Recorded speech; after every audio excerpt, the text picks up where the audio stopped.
ನಾನು ಮತ್ತೆ ನಮ್ಮ ತಾಯಿಯವರು ಕೂಲಿ ಕೆಲಸಕ್ಕೆ ಹೋಗ್ತಾ ಇದ್ವಿ. ಧೈರ್ಯ ಮಾಡಿ ಕೇಳೇಬಿಟ್ಟೆ, ಸರ್ ಆ ಪಾಠ ನಾನು ಮಾಡ್ತೀನಿ ಸರ್ ಅಂತ. ಅವನ ಕೈಯಲ್ಲೇ ಮಾಡೋಕ್ಕಾಗಲ್ಲ, ನೀನೇನೋ ಮಾಡ್ತೀಯ ಅಂದರು. ಕೊಟ್ಟು ನೋಡಿ ಸರ್ ಅಂದೆ.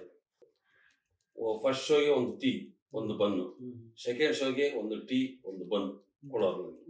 ಹಲೋ ಕಲಾಭಿಮಾನಿಗಳೇ, ಹಿಂದೆ ನೋಡಿ ಮನೆಯದು ಮರೆತು ಮಲಗದಿರಿ, ರಾಜ್ಕುಮಾರ್ ನಡೆಸಿದ ಚಿತ್ರ ಹಸಿರು ತೋರಣ. ಎಷ್ಟು ಸಂಬಳ ನನಗೆ ಆವಾಗ? ತಿಂಗಳಿಗೆ 50 ರೂಪಾಯಿ ಸಂಬಳ. ವಜ್ರಮುನಿಯ ಬಾಡಿಗಾರ್ಡ್ 5 ಜನದಲ್ಲಿ ನಾನು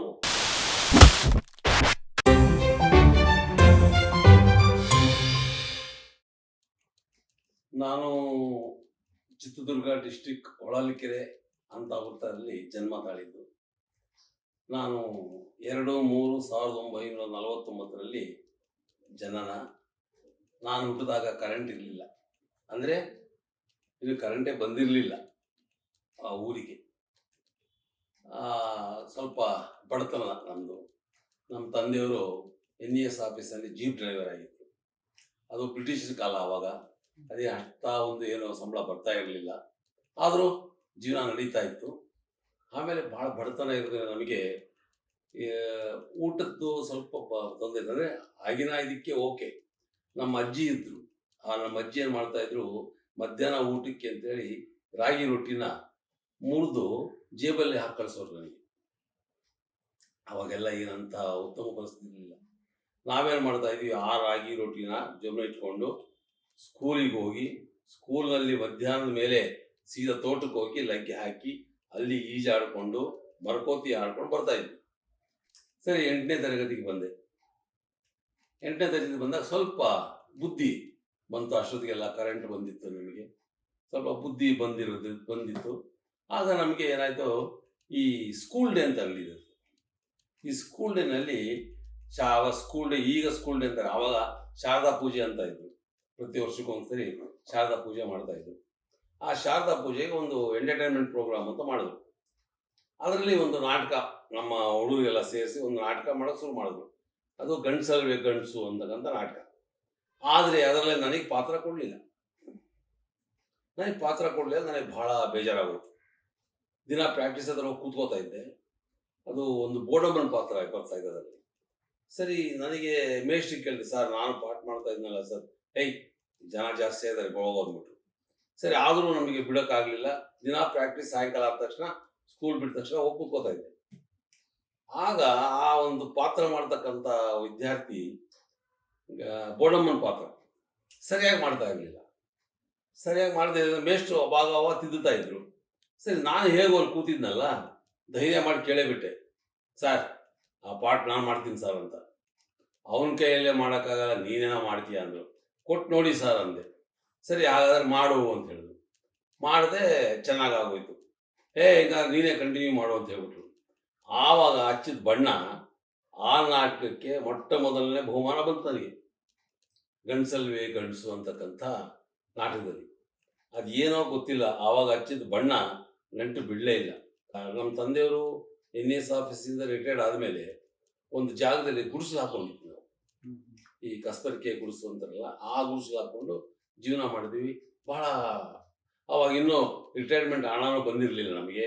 ನಮ್ಮ ತಂದೆಗಿನ್ನೂ ಪೆನ್ಷನ್ನೂ ಬಂದಿರಲಿಲ್ಲ. ಊಟಕ್ಕೆ ಭಾಳ ತೊಂದರೆ ಆಗ್ತಾಯಿತ್ತು. ನಾನು ಮತ್ತು ನಮ್ಮ ತಾಯಿಯವರು ಕೂಲಿ ಕೆಲಸಕ್ಕೆ ಹೋಗ್ತಾ ಇದ್ವಿ.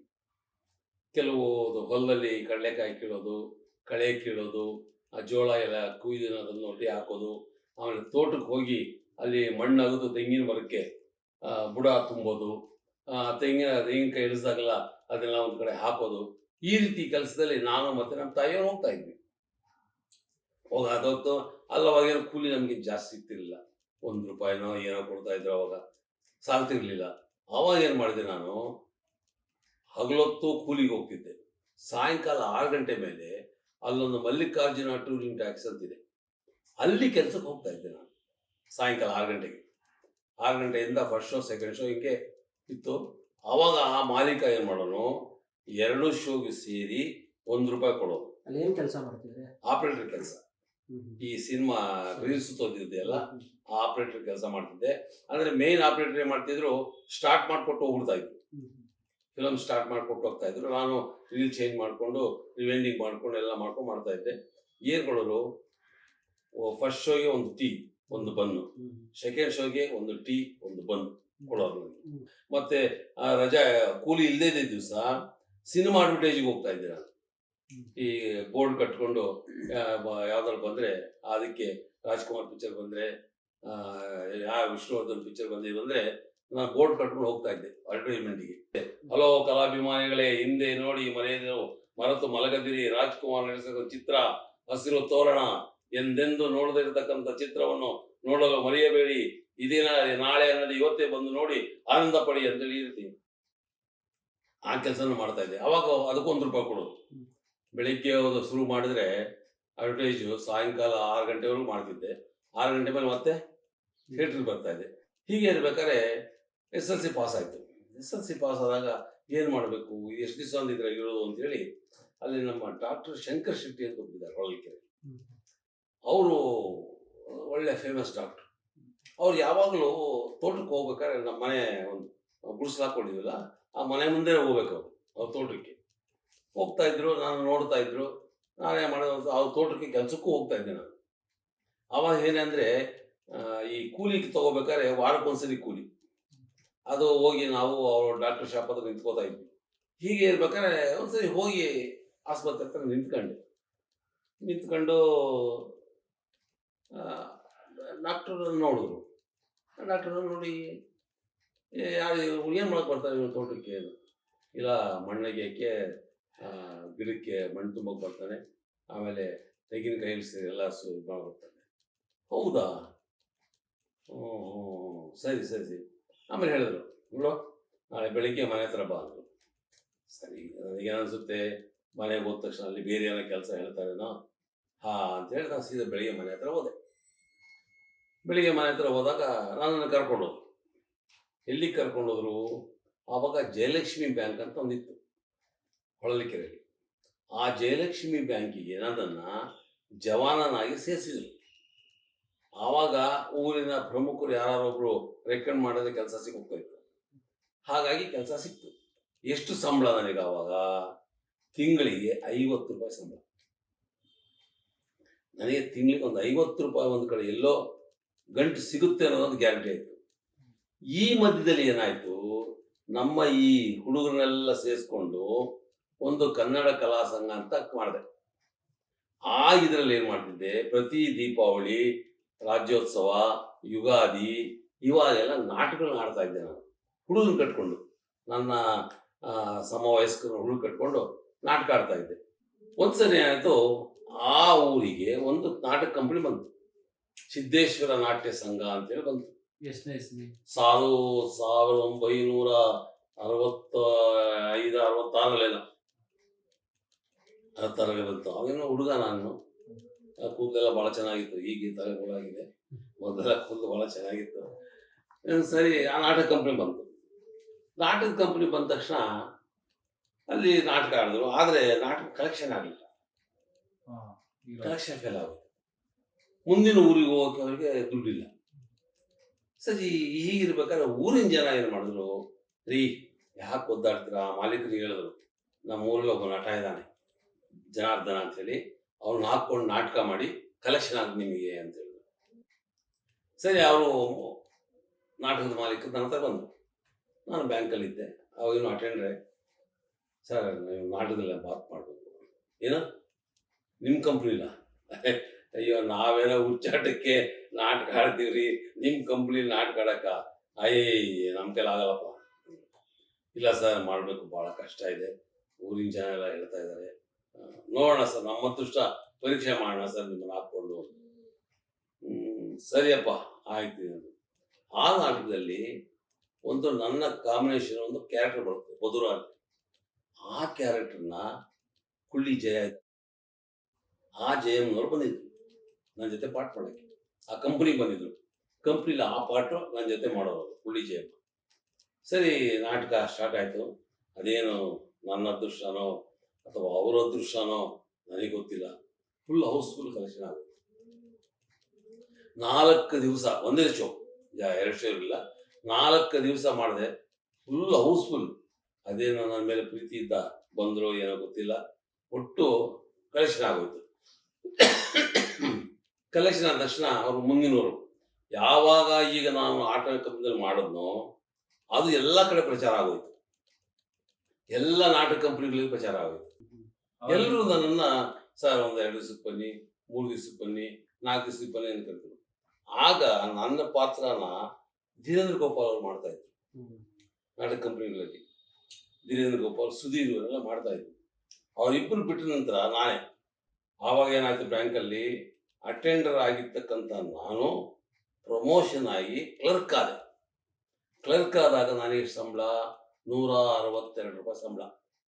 50 ರೂಪಾಯಿನಿಂದ ಏಕ್ದಮ್ 162 ರೂಪಾಯಿ ಹೋದೆ. ಸರಿ, ಯಾವಾಗ ಹಿಂಗೆ ಆಗೋಯ್ತೋ ನಾಟಕ ಕಂಪ್ನಿಗಳೆಲ್ಲ ಹೋಗ್ತಾ ಅಂದ್ಬಿಟ್ಟು ನಮ್ಮ ತಂದೆಯವ್ರು ಏನು ಮಾಡಿದ್ರು, ಈಗ ಒಂದು ಜವಾಬ್ದಾರಿ ಕೊಡಬೇಕು ಅಂತ ಹೇಳ್ಬಿಟ್ಟು ಹಿಡಿದು ಮದುವೆ ಮಾಡಿದ್ರು. ಸರಿ, ಮದುವೆ ಮಾಡಿದ್ರು, ಇನ್ನೂ ಸ್ವಲ್ಪ ಜವಾಬ್ದಾರಿ ಜಾಸ್ತಿ ಆಯಿತು. ನನಗೆ ನಾಟಕ ಕಂಪ್ನಿಲಿ ಆವಾಗ ಪಾಠ ಮಾಡಿದಾಗ ಒಂದು ನಾಟಕಕ್ಕೆ 200 ರೂಪಾಯಿ ಕೊಡೋದು. ಒಂದು ಶೋಗೆ 200 ರೂಪಾಯಿ ಕೊಡೋದು. ಸರಿ, ಹಣದ ಸ್ವಲ್ಪ ಕಮ್ಮಿ ಆಯಿತು, ಒತ್ತಡ ಸ್ವಲ್ಪ ಕೈಗೆ ಹಣ ಓಡೋಕೆ ಶುರುವಾಯಿತು. ಆದರೂ ಈ ಹಠ ಬಿಡೋಕ್ಕಾಗಲಿಲ್ಲ, ಸಿನಿಮಾ ನಟನ ಆಗಬೇಕು ಅನ್ನೋದು. ಸರಿ, ಒಂದು ದಿವಸ ಏನಾಯಿತು, ಒಂದು ನಾಟಕ ಕಂಪನಿ ಬಹುಶಃ ಚಿಕ್ಕಮಗಳೂರಲ್ಲಿ ಬಾಣಾವರ ಅಂತ ಇದೆ. ಆ ಬಾಣಾವರದಲ್ಲಿ ನಾಟಕ ಕಂಪನಿ, ಯಾವಾಗ ನಾನು ಫಸ್ಟ್ ನಾಟಕಕ್ಕೆ ಪ್ರವೇಶ ಮಾಡೋದಲ್ಲ ಅದೇ ಕಂಪನಿಯವರು ಅಲ್ಲಿ ಕ್ಯಾಂಪ್ ಮಾಡಿದ್ರು. ಅವ್ರು ನಮ್ಮನ್ನು ಕರೆದ್ರು. ಸರಿ, ಹೋದೆ, 4 ದಿವಸ ಡೇಟ್ ಕೊಟ್ಟೆ. ಅಲ್ಲಿ ಏನಾಗಿದೆ, ಆ ನಾಟಕಕ್ಕೆ ನನ್ನ ನಾಟಕ ಮುಗಿದ ಮೇಲೆ ಧೀರೇಂದ್ರ ಗೋಪಾಲ್ ಅವರು ಬರಬೇಕಾಗಿತ್ತು ನಾಟಕಕ್ಕೆ. ಅವ್ರೇನು ಮಾಡಿದ್ರು, ನಂದು ಇನ್ನೂ ಒಂದು ದಿವಸ ನಾಟಕ ಇರ್ಬೇಕಾದ್ರೆ ಮುಂಚೆನೆ ಬಂತು. IB-ಯಲ್ಲಿ ಇದ್ರು, ನಾನು IB-ಲೇ ಇದ್ದೆ. ಸರಿ, ಅವ್ರೇನು ಮಾಡಿದ್ರು, ಅವತ್ತು ನಾನು ನಾಟಕ ನೋಡಿದ್ರು. ಗುರುಗಲ್ಲ ನಾಟಕ ನೋಡಿದ ತಕ್ಷಣ ಅವರು, ಏನಪ್ಪ ಭಾಳ ಚೆನ್ನಾಗಿ ಮಾಡ್ತೀಯಲ್ಲ ಪಾತ್ರದಲ್ಲಿ, ನೀವು ಎಲ್ಲ ಸಿನಿಮಾಗೆ ಬರ್ಬೇಕಣಯ್ಯ ಅಂದರು. ಅಯ್ಯೋ ಹೋಗಿ ಸರ್, ನಮ್ಮ ಸಿನಿಮಾಗೆ ಯಾರು ಕರ್ಕೊಂಡು ಹೋಗ್ತಾರೆ ಸರ್, ನಮಗೇನೋ ಆಸೆ ಇದೆ, ಯಾರು ಕರ್ಕೊಂಡು ಹೋಗ್ತಾರೆ ಸರ್ ನಮ್ಮನ್ನೆಲ್ಲ, ಅದಕ್ಕೆಲ್ಲ ಬೇಕಲ್ಲ ಸರ್. ಅದಕ್ಕೆ ಅವ್ರು ಹೇಳಿದ್ರು, ಒಂದು ಕೆಲಸ ಮಾಡಯ್ಯ, ನೀನು ಯಾವಾಗಲಾದರೂ ಬೆಂಗಳೂರಿಗೆ ಬಂದಾಗ ನನ್ನ ಭೇಟಿ ಮಾಡಯ್ಯ ಅಂದರು. ಸರಿ, ನಾನು ಆಯ್ತು ಯಾವುದೋ ಒಂದು ಕೆಲಸಕ್ಕೆ ಬಂದೆ. ಸೀದಾ ಬೆಂಗಳೂರಿಗೆ ಬಂದ ತಕ್ಷಣ ಅವ್ರು ಹೇಳಿದರು, ಇಂಥ ಕಡೆ ನಾನು ಇರ್ತೀನಿ ಬಂದು ನೋಡಯ್ಯ ಅಂತ. ಸೀದಾ ಜನಾರ್ದನ ಲಾಡ್ಜಿಗೆ ಹೋದೆ, ಅಲ್ಲೇ ಪರ್ಮನೆಂಟ್ ಆಗಿರೋದು. ಸರಿ, ಜನಾರ್ದನ ಹೋಗಿ ನೋಡಿದೆ. ಬಾಯ ಅಂದರು. ಬಂದೆ, ಎಲ್ಲ ಸ್ನಾನ ಎಲ್ಲ ಮುಗಿಸು. ಆವಾಗ ಸಾಹಸ ಸಿಂಹ ಅಂತಕ್ಕಂಥ ಶೂಟಿಂಗು ನಡೀತಾ ಇತ್ತು. ವಿಷ್ಣುವರ್ಧನ್, ವಜ್ರಮುನಿ ಇವರೆಲ್ಲ ಸೇರ್ಕೊಂಡು ಮಾಡ್ತಾ ಇದ್ರು. Joe Simon director. ಸರಿ, ಬಾಯ ಅನ್ನೋದು ಸ್ನಾನ ಮಾಡಿದೆ, ಹೋದೆ. ಆವಾಗ ಸಾಹಸ ಸಿಂಹ ಶೂಟಿಂಗ್ ನಡೀತಾ ಇತ್ತು. ಆಗ ಊರಿಗೆ ಉಪಕಾರಿ ಇರ್ತಕ್ಕಂಥ ಚಿತ್ರದ ಚಿತ್ರಕಥೆ ಬರೀತಾ ಇದ್ರು. ನಾನು ಏನ್ ಮಾಡಿದ್ರು, ಧೀರೇಂದ್ರ ಗೋಪಾಲ್ ಕರ್ಕೊಂಡು ಹೋಗಿ ಕುಣಿಗಲ್ ನಾಗಭೂಷಣ ಪರಿಚಯ ಮಾಡಿಸಿದ್ರು. ಸಾಹಿತ್ಯದವರಿಗೆ ಕುಣಿಗಲ್ ನಾಗಭೂಷಣ ಏನ್ ಮಾಡಿದ್ರು, ನನ್ನನ್ನ ಜೋಸೈಮನಿಗೆ ಪರಿಚಯ ಮಾಡಿಸಿದ್ರು. ಡೈರೆಕ್ಟರ್ ಜೋಸೈಮನಿಗೆ ಪರಿಚಯ ಮಾಡಿಸಿದ್ರು. ಸರಿ, ಅಲ್ಲಿಂದ ಅಜಂತ ರಾಜು, ಈಗಲೂ ಇದ್ದಾರೆ ರಾಜು, ಅವ್ರಿಗೆ ಪರಿಚಯ ಮಾಡಿಸಿದ್ರು. ಸರಿ, ಎಲ್ಲ ಆದ್ಮೇಲೆ ನನಗೊಂದು ಪಾತ್ರ ಸಿಕ್ತು. ಎಲ್ಲ ಆದ್ಮೇಲೆ ಎಲ್ಲ ರೆಕಮೆಂಡ್ ಮೇಲೆ ಪಾರ್ಟು ಒಂದು ಸಿನಿಮಾದಲ್ಲಿ ಸಿಕ್ತು. ಏನು, ವಜ್ರಮುನಿಯ ಬಾಡಿ ಗಾರ್ಡ್ 5 ಜನದಲ್ಲಿ ನಾನು ಒಬ್ಬ. ಸಾಹಸ ಸಿಂಹ ಅಲ್ಲ, ಊರಿಗೆ ಉಪಕಾರ. ಅದೇ ಫಸ್ಟ್ ನನ್ನ ಸಿನಿಮಾ. 1979. ಎಷ್ಟು ಅದು